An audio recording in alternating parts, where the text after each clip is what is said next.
Greetings and salutations, and welcome to the King's Speech. I'm going to address some ugly truths about Christianity and colonization. Every country has an origin story.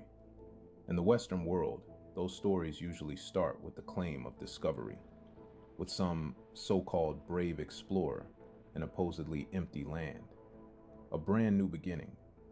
But the land is never empty. And that new beginning was built on very specific ideas that some people were fully human and some were not even considered human, but more of a lesser species or savage animals. It all began with the doctrine of discovery.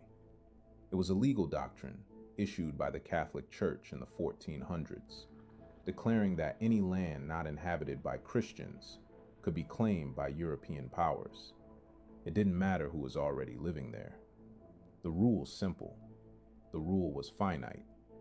If you weren't European, if you weren't Christian, you were a savage. And savages didn't have rights. That one idea became the foundation for every European settler colony on Earth. The United States, Canada, Australia, Brazil, South Africa, to name a few. Different flags and languages, but the same blueprint. You arrive, you declare the land yours. You classify the people already there as subhuman.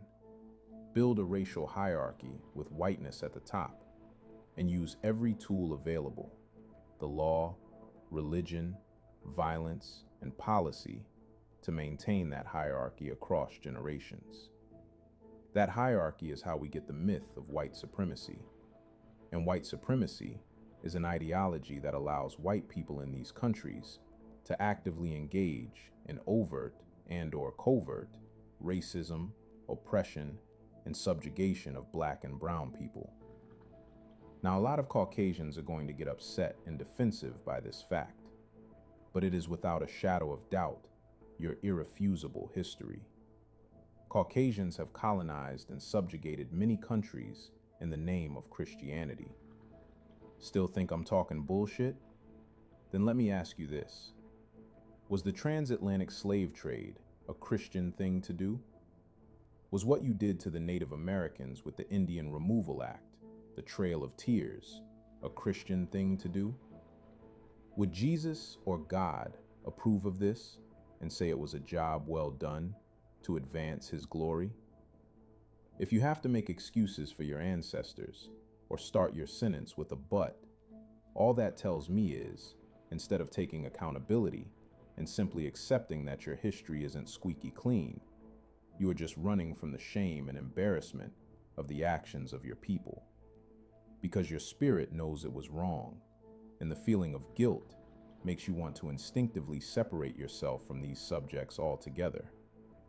And it's because there is a seed of fear way back in your subconscious. The fear of, what if?